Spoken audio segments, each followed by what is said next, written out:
mécanique. Peinture nacrée, chromes et garnitures dorées. Ils dansent sur les boulevards ou font des sauts de cabri. Ce sont les lowriders, une combinaison étonnante d'expression artistique et de technologie. Pour parader sur les boulevards, il n'y a pas mieux. Alors ne bougez pas. Nous allons retracer l'histoire de ce style automobile depuis ses origines. Nous rencontrerons les pionniers du genre et leurs bombes basses. Nous verrons comment l'hydraulique s'est développée pour offrir à ces machines des capacités étonnantes. Nous découvrirons également comment les lowriders ont su contourner la loi et atteindre des sommets en matière de customisation. Place à la légende. Les lowriders, c'est dans Automaniac.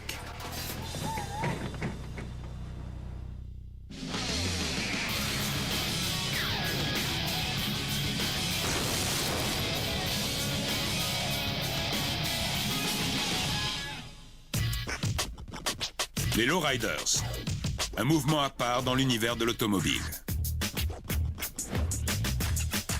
Ces machines ne sont pas faites pour la vitesse, mais pour le look. Elles sont l'archétype de la customisation.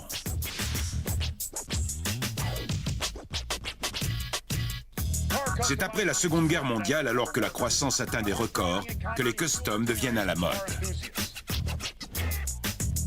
Mais les racines du lowriding remontent encore plus loin, avec l'arrivée sur le territoire américain d'une vague d'immigrants mexicains. Le lowriding vient tout droit de leur culture. Il vient probablement de la tradition du paseo, consistant à parader dans la rue habillé de son plus beau costume pour se montrer auprès des jeunes femmes du quartier. Quand on a une belle voiture, quelle est la méthode la plus efficace pour faire des rencontres? Sortir, se montrer au volant. À la fin des années 30, les jeunes émigrés mexicains commencent à rabaisser leurs voitures pour leur donner plus d'allure. Ce phénomène s'étend d'El Paso à Los Angeles. Mais il est difficile de dire exactement où est né le lowriding. C'est une question délicate. Où a commencé le lowriding? Au fil de mes recherches, à chaque fois que je le demandais à quelqu'un, j'obtenais une version différente. Le lowrider exposé au Smithsonian vient d'Espagnola, au Nouveau-Mexique. Les habitants de la région assurent que ce phénomène est né chez eux.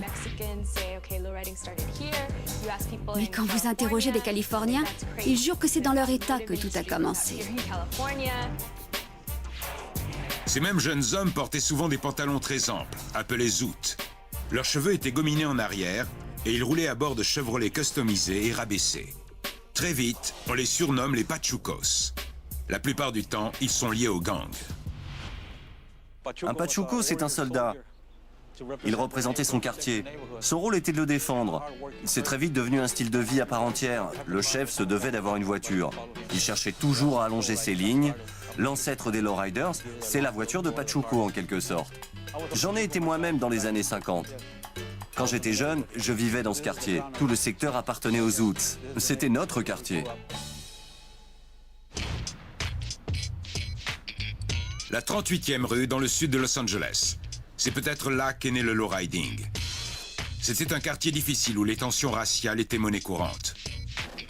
Au début des années 40, les soldats appelés au front passaient tous par ce quartier pour embarquer à bord des navires. Les heurts avec les Pachucos sont très fréquents. Dans les années 50 et 60, deux gangs s'affrontent. Les Latinos et les Afro-Américains. Les frères Ruelas, pionniers du lowriding, s'en souviennent encore.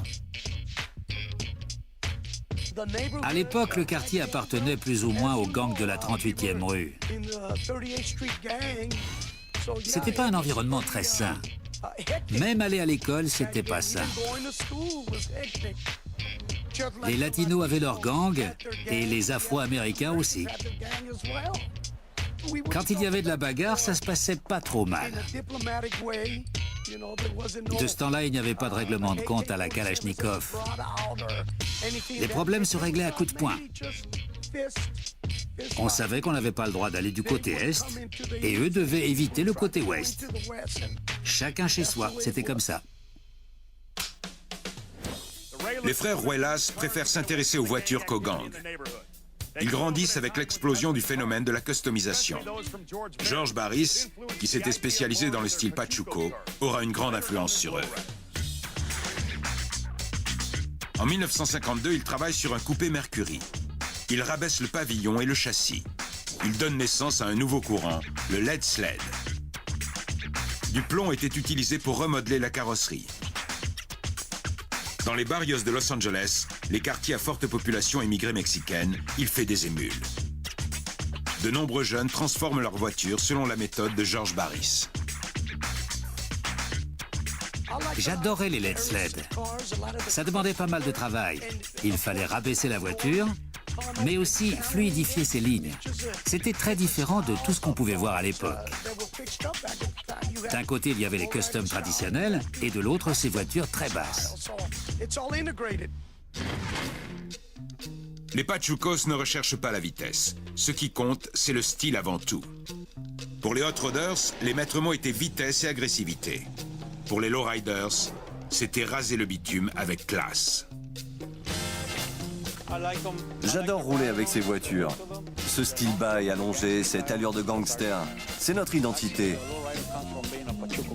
Les lowriders viennent des voitures des Pachucos dans les années 40 et 50. Ensuite, ils les ont appelés les bombas, puis les lowriders. Mais au fond, ça reste pour moi une voiture de Pachuco. Les immigrés mexicains de première ou seconde génération n'avaient que des revenus très faibles. Pour rabaisser leur suspension, ils devaient faire avec les moyens du bord. Regardez. La première technique était la plus simple. On demande à une douzaine de potes d'appuyer sur le capot, et puis on fait passer une chaîne autour du ressort. Pour l'arrière, on charge le coffre de sacs de ciment. La technique la plus efficace à l'époque, c'était de chauffer les suspensions avec un chalumeau. C'était une méthode bon marché, mais qui présentait quelques inconvénients. Vous voyez ? Quelques centimètres de trop, et la voiture devenait presque incontrôlable. Autre problème, le processus était irréversible. Mais le résultat est impressionnant. Ça donnait quelque chose d'inhabituel et de très classe. Tout le monde était sidéré. Et c'est devenu un phénomène de mode. Il faut dire que c'était fantastique. C'était les prémices du lowriding. On n'avait encore jamais vu ça avant. Jamais.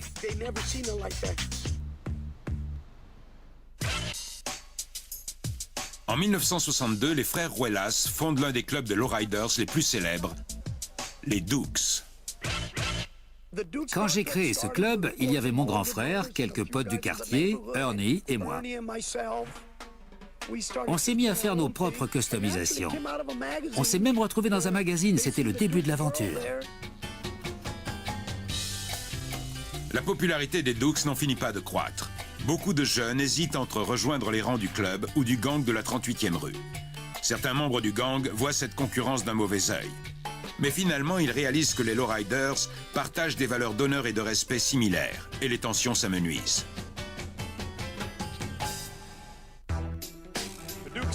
Les voitures de Pachuco deviennent les bombas. Ce sont en général de vieilles Buick ou Oldsmobile. Mais le modèle préféré des Dukes est la Chevrolet 1939. Ce qui est fantastique sur la Chevrolet 39, c'est que toutes les lignes suivent une perspective. Les optiques avant, les feux arrière, les ailes, tout est profilé.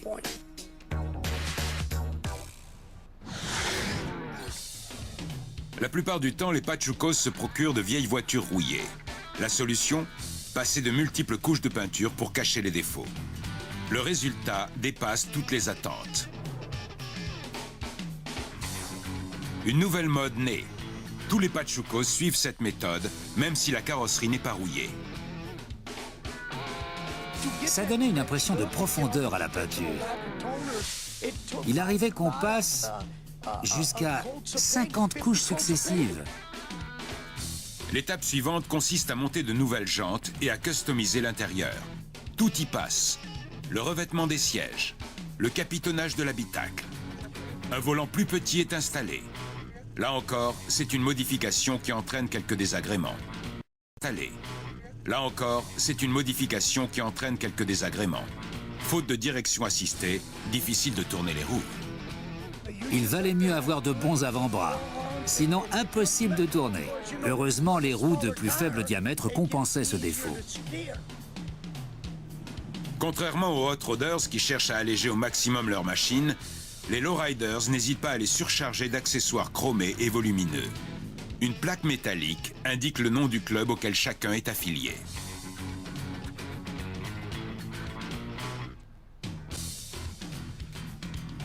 Le terme de lowrider apparaît en fait au milieu des années 60. Si l'on en croit la légende, il viendrait des émeutes de 65. Pour ne pas être identifiés par la police, certains jeunes d'origine mexicaine démontaient leur siège pour être le plus bas possible. Malheureusement, ce mot est longtemps resté associé au phénomène des gangs. Les lowriders sont victimes d'un véritable harcèlement de la part des autorités. Au-delà des liens supposés avec les gangs, certaines modifications posent problème. C'était illégal. On n'a pas le droit de modifier les dimensions d'un véhicule, même sa hauteur.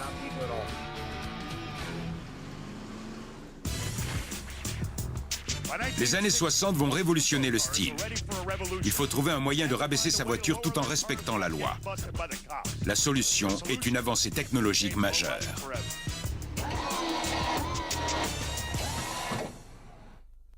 Pour mettre un terme au harcèlement policier, il faut s'adapter. Trouver comment contourner les textes de loi. Souvenez-vous, jusque-là, le processus de rabaissement était irréversible. Jusque-là.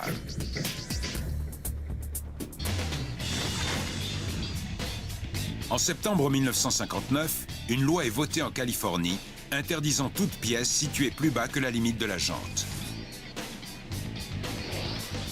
Ron Aguirre, spécialiste du custom, en a assez d'accumuler les amendes. Il conçoit le premier système de suspension hydraulique. Il monte sur sa Corvette une pompe hydraulique provenant d'un avion militaire. Il peut régler sa garde au sol. L'application est toute trouvée. On rehausse la suspension quand on croise la police et on l'abaisse le reste du temps. Tous les lowriders font la queue devant son atelier. Au début des années 70, quand j'allais au lycée, tout le monde montait son système hydraulique devant leur garage. C'était tout nouveau. Avant ça, il fallait aller louer un chalumeau et chauffer les ressorts pour abaisser la garde au sol. C'était pas toujours très fiable. Le problème, c'est que ces systèmes sont assez complexes à installer. Regardez. Un mètre-cylindre est monté à la place de la jambe de suspension. Le ressort hélicoïdal est maintenu en place autour du mètre-cylindre.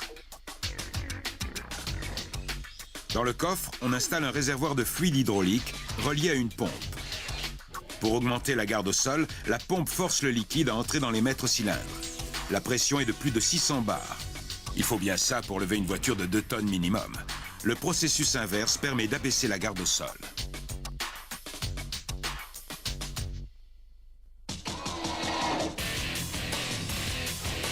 Petit souci, une batterie de 12 volts ne suffit pas à faire fonctionner la pompe. Il faut en installer plusieurs, jusqu'à 10, dans le coffre. Le système le plus simple permet de contrôler la hauteur de l'essieu avant et arrière séparément. Le fait de pouvoir rehausser la voiture va s'avérer très utile pour franchir les dos d'âne, les passages protégés, sans oublier l'essentiel, pouvoir éviter les ennuis avec la police.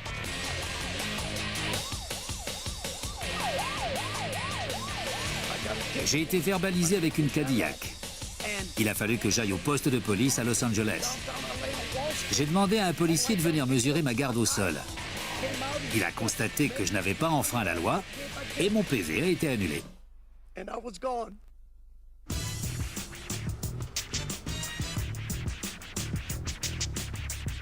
Hélas, les forces de l'ordre ne se laisseront pas berner très longtemps. J'ai eu des dizaines de PV. Dans la banlieue est de Los Angeles, ça se passait plutôt bien. Mais si on allait à Alhambra ou Montebello, les flics allaient jusqu'à vous escorter hors de la ville. Au pire, ils commençaient à faire le tour de la voiture. Si vous aviez un système hydraulique, ou même simplement des roues plus petites que celles d'origine, vous étiez mûr. Ceci dit, il faut bien admettre que monter des roues de coccinelle Une Lincoln Continental de 3 tonnes, c'est pas franchement une bonne idée. Sans compter que c'était totalement illégal. C'est pas un hasard si les constructeurs ne livrent pas les voitures avec les suspensions hydrauliques. C'est dangereux. En 1968, une Buick Riviera percute une autre voiture sur la Pacific Coast Highway. Bilan, 4 morts à cause d'une fuite hydraulique. Malgré tout, ces suspensions font un malheur.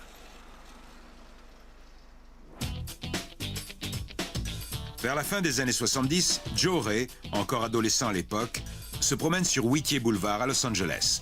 C'est le paradis des lowriders.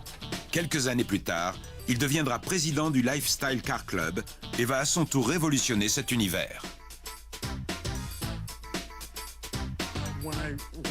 En arrivant sur le boulevard, j'ai vu des centaines de lowriders alignés.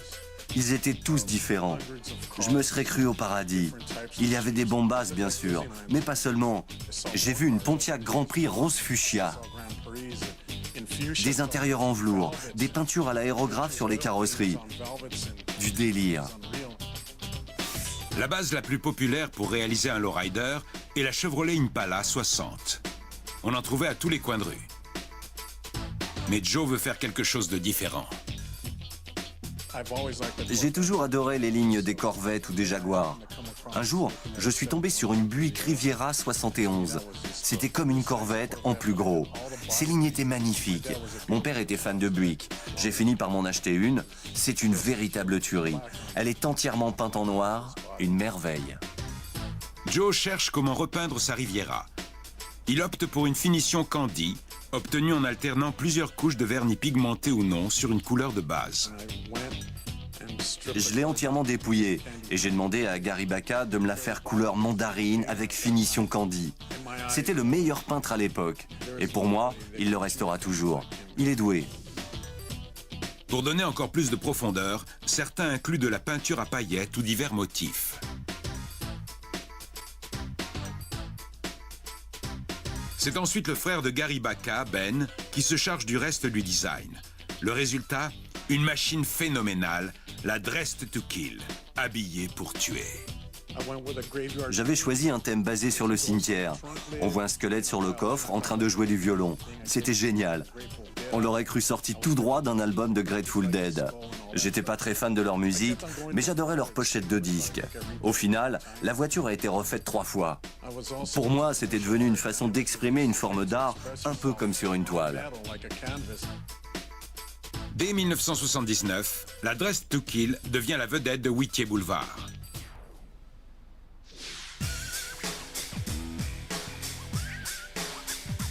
Mais parader en ville devient dangereux. Les rivaux n'hésitaient pas à démolir ces petites merveilles. Et les gangs devenaient de plus en plus dangereux.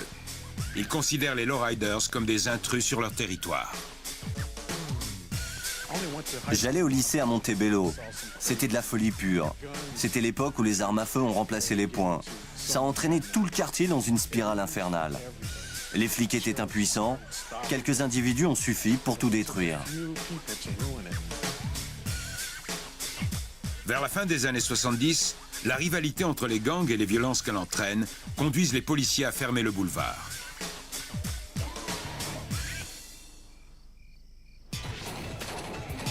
Fini les parades, le lowriding est contraint à évoluer. Joe Ray et les frères Wallace avaient déjà révolutionné l'univers du lowriding, mais cette fois, une nouvelle direction est prise. On peut dire que ce mouvement va faire un bond en avant.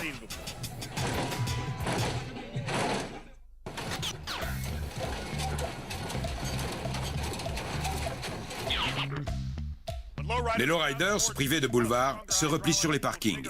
Une nouvelle mode apparaît, celle des hoppers, les sauteurs.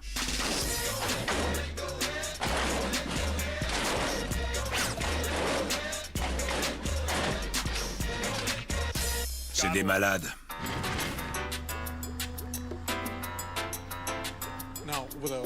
Une seule batterie suffit à peine à soulever une voiture de 2 tonnes. Alors on a commencé à se dire qu'il faudra en installer 3, 4, pourquoi pas 6. Et tout à coup, les suspensions se sont mises à se détendre si vite que les cieux décollaient littéralement du sol. À partir de ce moment-là, La mode était au rassemblement de lowriders qui s'installaient en cercle sur des parkings. Celui qui faisait sauter le mieux sa voiture gagnait. C'était un vrai phénomène de société. Tout le monde essayait de monter des systèmes hydrauliques encore plus gros. C'était à celui qui ferait bondir sa voiture encore plus haut que l'autre. Ça devenait une véritable frénésie. C'était très impressionnant à voir. C'est ce qui a permis de tourner une page. Le lowriding entre dans une nouvelle ère. Celle des manifestations dûment déclarées. Celle des concentrations officielles à travers tous les États-Unis. Allez, allez, on l'encourage.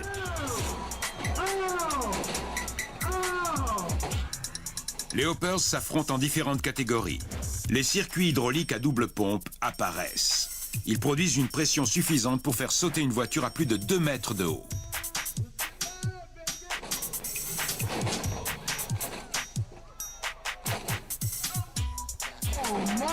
Regardez ça!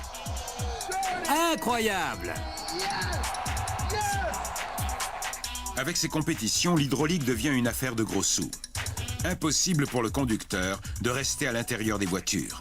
Ils sont remplacés par des opérateurs munis d'une télécommande. Il va y arriver! Eh oui, c'est ça Las Vegas!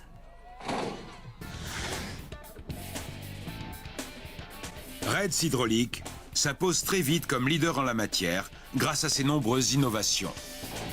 C'est incroyable! On détient le record en catégorie simple pompe avec 1,62 m de la base du pneu au sol. Dans les années 70, on dépassait jamais les 5 cm. Maintenant, le minimum, c'est 1,50 m. Il faut différents paramètres pour arriver à ce résultat. Le bon matériel, le bon nombre de batteries, l'équilibrage de l'équipement.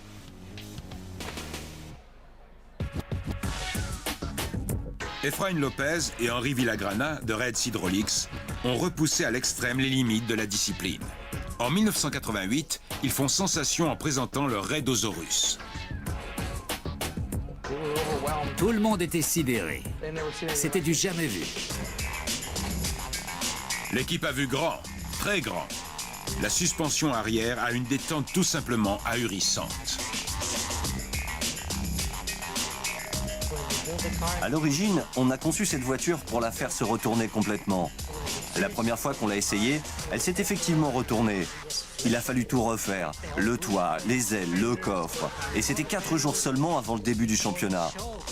Il a fallu qu'on travaille jour et nuit pour retaper la carrosserie et refaire la peinture à temps. Compte tenu des dégâts infligés, Efrain et Henri préféraient limiter la hauteur des sauts pour ne pas la retourner. Mais ça n'a pas empêché la Raidosaurus d'entrer dans la légende. C'était le Hopper extrême. L'équivalent du Bigfoot chez les Monster Trucks. La catégorie ultime des Hoppers autorise 14 batteries et 4 pompes. Celui-ci appartient au fils d'Henri. Et tenez-vous bien, il l'utilise tous les jours. Il va travailler avec. C'est dingue. Il a réussi à le faire homologuer. Il y a un paramètre à ne pas oublier. Souvenez-vous de Newton et sa pomme. L'atterrissage ne se fait pas toujours sans dégâts. Il n'est pas rare que certaines pièces encaissent assez mal le choc. Il arrive qu'un faux contact se fasse quelque part entre les 14 batteries et déclenche un incendie.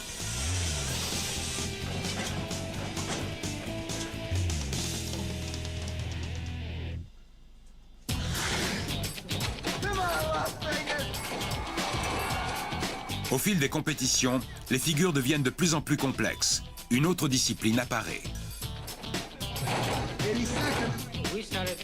Le car dancing, ça a commencé à la fin des années 90, avec les quadruples pompes, une par mètre cylindre.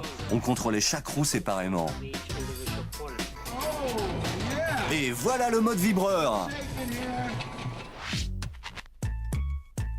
Ça, c'est le Joker, une Impala 63. C'est un dancer, on peut dissocier les mouvements. L'avant, l'arrière, le côté et l'autre côté. L'autre côté.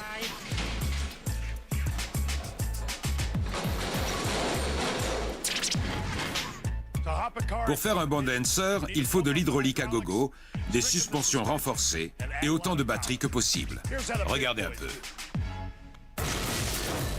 Les dancers utilisent la même technologie que les lowriders de base, mais poussée à l'extrême. Le coffre est rempli de batteries et accueille 4 pompes hydrauliques. Certains opérateurs utilisent des commandes à microprocesseurs pour faire réaliser à leur voiture des figures préprogrammées. Le résultat est stupéfiant.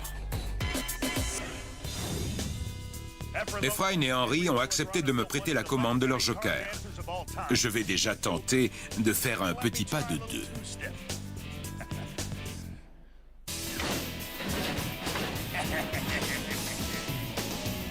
Je me sens comme un gamin à qui on a offert une voiture radiocommandée, version XXL.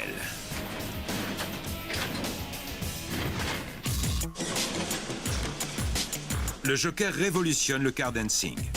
Son système hydraulique renforcé lui permet de faire des sauts de côté.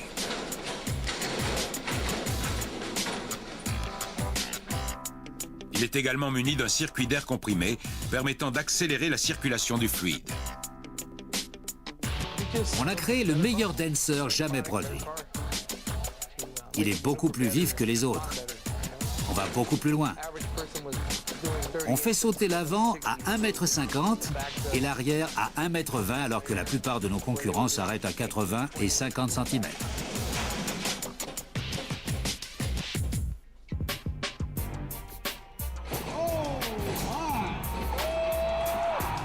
N'ayez pas peur de casser quelque chose pendant la compétition. Les juges vous rajouteront des points.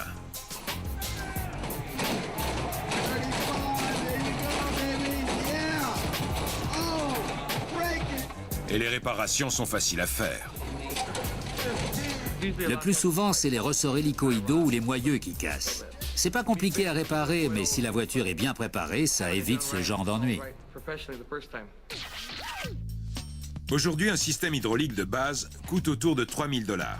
La version compétition, elle, en vaut entre 6 et 10 000. Reds Hydraulics, qui n'était qu'un petit atelier, vend désormais dans le monde entier. Jamais j'aurais cru que ça se développerait comme ça, que ça deviendrait une telle industrie. C'était juste un hobby. Regardez, ils ont même fait des miniatures.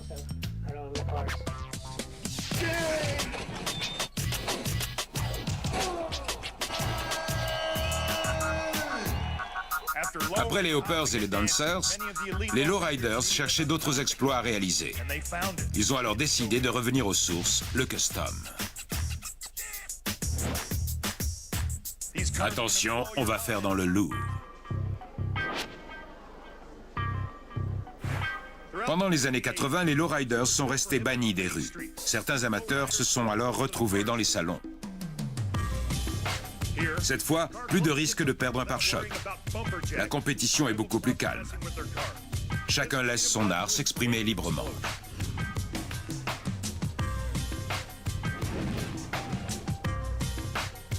On ne voit plus de parades de lowriders dans les rues. C'est un peu pour ça qu'on a créé ces salons. Pour que les amateurs du genre aient un endroit où se retrouver. Ces concentrations réunissent aujourd'hui des centaines de véhicules et se disputent le prix dans une atmosphère feutrée. Il existe différentes catégories. Les bombasses, les pick-up, les euros, les traditionals et les radicals.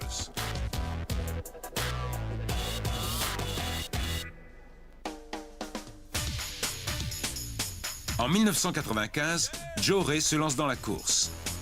Il remporte le prix du lowrider de l'année grâce à sa Lincoln Mark V Las Vegas. Il présente des modifications de carrosserie radicales centrées autour du thème des casinos. On y trouve une table de craps et une roulette. La peinture arc-en-ciel est l'œuvre de Mario Gomez. Et les dessins sont d'un certain cartoon. On est passé dans une autre dimension. Cette fois, il n'y avait plus aucune limite. En catégorie radical, les modifications sont classées en 7 catégories, parmi lesquelles le moteur, le cadre et les suspensions. On ne se contente pas de customiser la vieille voiture que grand-père gardait au garage. On refait tout intégralement. Dans ces salons, la crème du tuning, comme Chino et Joaquin Vega, s'affrontent en catégorie Radical. Des miroirs sont placés sous le châssis pour que le jury ne rate rien. Regardez ça. Tout est refait, dans le moindre détail. Chino et Joaquin ont fondé en 1995 C&L Hydraulics, un petit atelier du sud de la Californie spécialisé dans les hoppers. Au début, on faisait des voitures homologuées pour la route. Ensuite, on est passé aux hoppers, puis aux radicals. 8 ans plus tard, ils remportent le titre de lowrider de l'année dans la catégorie Rennes, grâce à leur Monte Carlo 79, la Orgullo Mexicano ou Fierté mexicaine. Et c'est loin d'avoir été son seul trophée. On a progressé lentement, en commençant par l'arrière, puis les portières inversées, et on a continué au fur et à mesure que les idées nous venaient. Les frères Vega ont construit un châssis sur mesure. Ils y ont installé un moteur de Corvette. Quant au pont, il provient en partie de chez Jaguar. Toutes les ouvertures, les portes, le capot et le coffre ont été revus. Pris d'un accès de folie, ils sont allés jusqu'à supprimer le volant pour dégager le tableau de bord. Mais même les radicals doivent pouvoir rouler jusqu'à leur stand. Ils ont donc dû installer des commandes de direction et d'accélération d'un nouveau genre.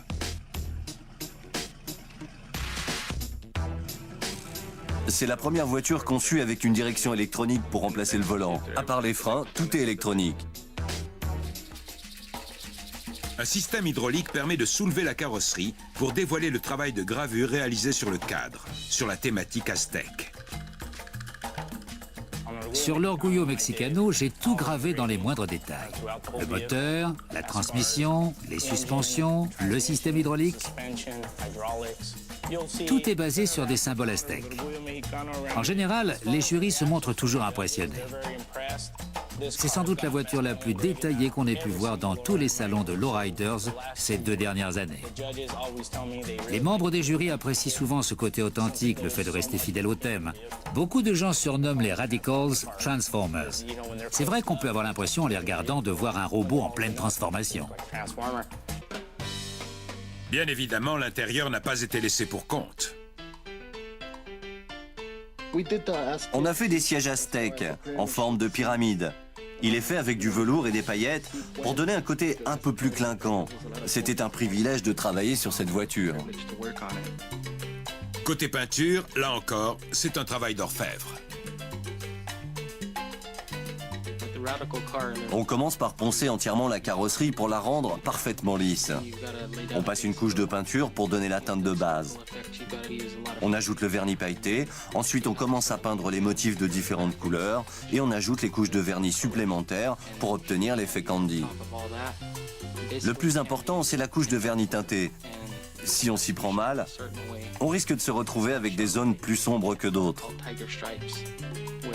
Dans ce cas-là, il faut tout reprendre depuis le début. On ne lésine pas. Il faut jusqu'à 20 ou 30 couches pour obtenir ce résultat. C'est différent, ça saute aux yeux. Quand on la croise dans un salon, on ne peut pas ne pas la remarquer. Si elle était peinte normalement, elle passerait inaperçue.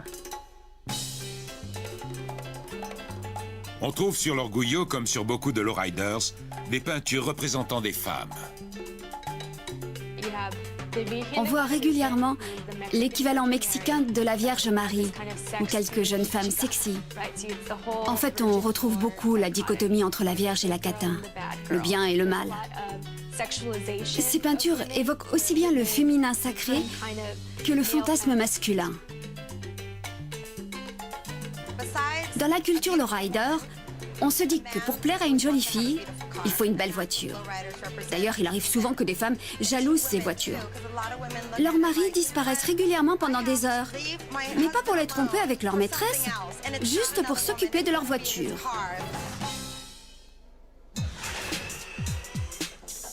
Selon les frères Vega, de Uche Car Club, il a fallu 2 ans pour construire l'Orgullo Mexicano. Ils sont capables d'en chiffrer le coût, car ils ont presque tout fait eux-mêmes. mais certains dépensent jusqu'à 100 000 $ pour un lowrider de ce type. Tous les spécialistes disent qu'une voiture n'est jamais vraiment achevée. Il se pourrait bien qu'un jour, le lowrider des frères Vega soit encore modifié, voire totalement refait. Dès qu'on met le doigt dans la compétition, on ne s'arrête jamais. Peut-être qu'on a ça dans le sang. C'est notre nature. Après avoir conquis la banlieue de LA, le lowriding s'exporte à l'autre bout du monde.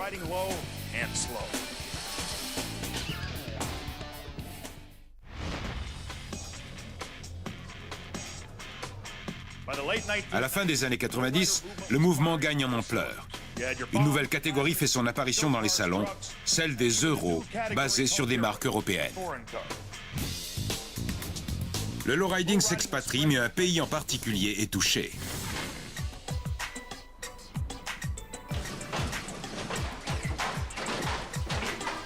Le Japon succombe littéralement à ses charmes.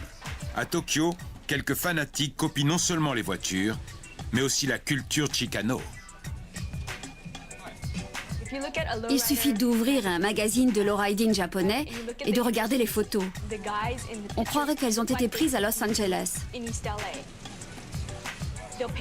Certains Japonais déboursent des fortunes pour se faire les mêmes tatouages que les Chicanos. Ils s'imprègnent de la culture Pachuco. J'aurais voir une scène photographiée dans les quartiers est de LA. Mais non, ça se passe à Tokyo. La première grande concentration est organisée à Osaka en 1992. Yuzuru Oishi y remporte le premier prix grâce à son Impala 59 Poison. Et pourtant, il n'a découvert le lowriding que quelques années plus tôt, de passage à Los Angeles. La voiture montait et descendait. J'avais jamais vu ça de ma vie. Ça m'a tout de suite intéressé. J'ai demandé à mon guide comment on appelait ce genre de voiture et il m'a dit un lowrider.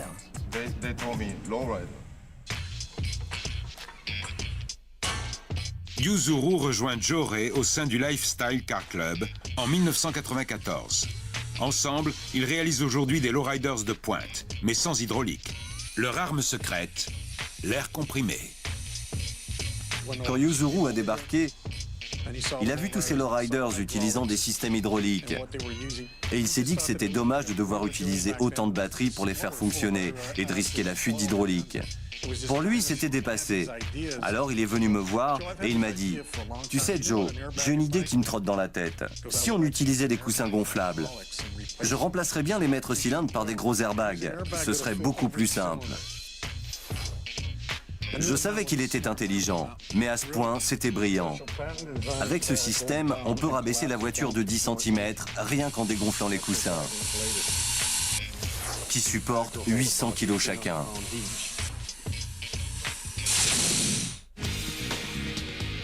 Les suspensions pneumatiques existent depuis les années 50. Des coussins gonflables sont installés à la place des ressorts hélicoïdaux. Si un système similaire connaît un certain succès en Europe, aux États-Unis, il n'a pas bonne réputation. De nos jours, il est largement utilisé sur certains véhicules, comme les 4x4, les SUV et les lowriders.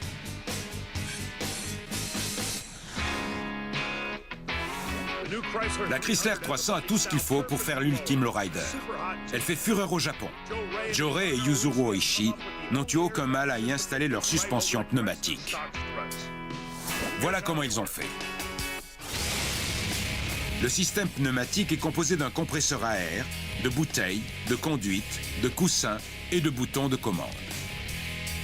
Le compresseur est monté dans le coffre. Il délivre une pression variant entre 8 et 12 bars.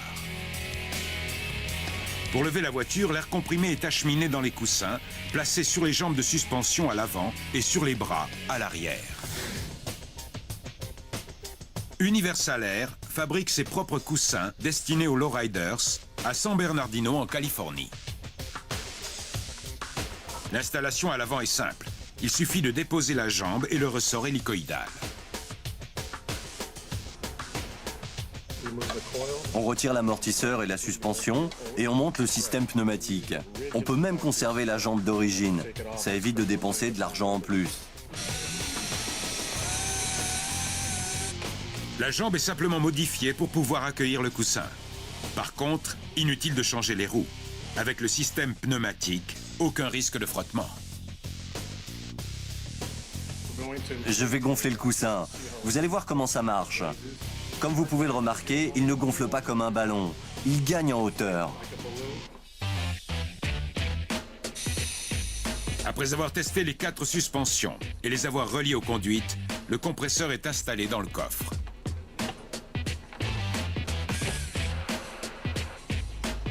Seul bémol, le système pneumatique ne permet pas de sauter ou de danser.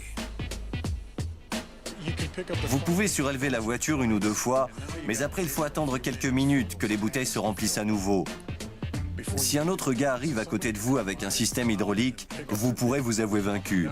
Alors que lui, avec ses batteries qui lui prennent tout le coffre, il peut sauter dans tous les sens pendant des heures. Il existe un avantage de taille tout de même. Les suspensions pneumatiques sont moins lourdes et surtout, elles fonctionnent aux 12 volts.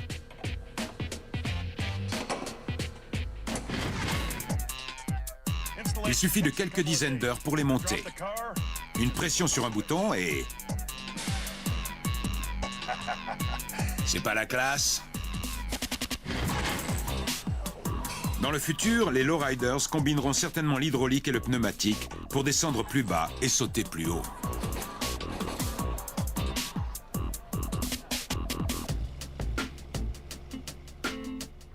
Mais l'évolution majeure pourrait avant tout être la conquête d'un plus large public. Il est temps que le lowriding sorte de l'ombre, que les gens sachent enfin qui se trouve derrière le volant de ces drôles de machines. La plupart des membres des clubs qui participent aux compétitions de lowriding, quelle que soit leur catégorie ou leur discipline, mettent des dizaines de milliers de dollars dans leur voiture. Ils n'ont rien à voir avec les gangs, ce sont des bosseurs.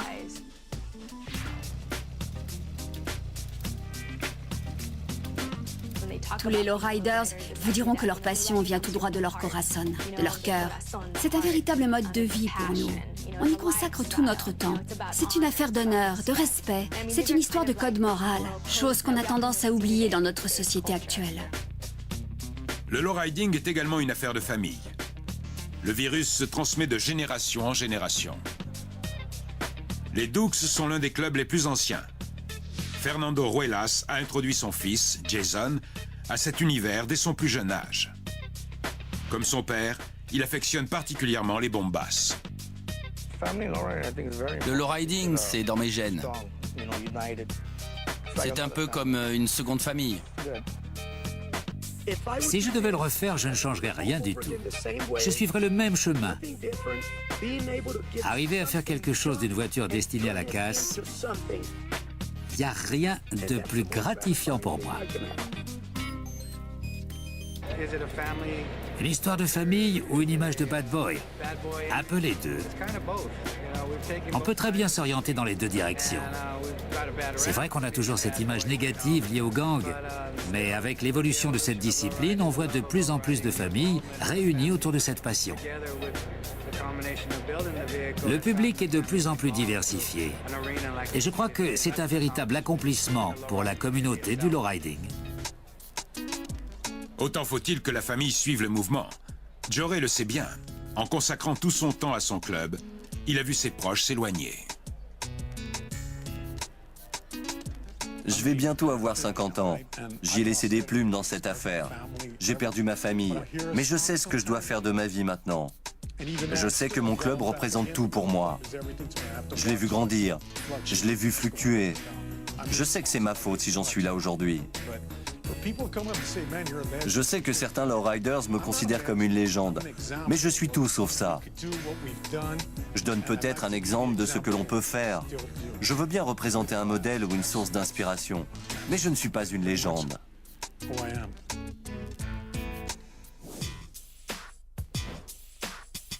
Aujourd'hui, le lowriding n'a plus de frontières. customisations atteignent des sommets. Mais au-delà des chromes et de la peinture, il reste avant tout un mode de vie. Ces héritiers perpétuent fièrement leur tradition. À la prochaine, dans Automaniac.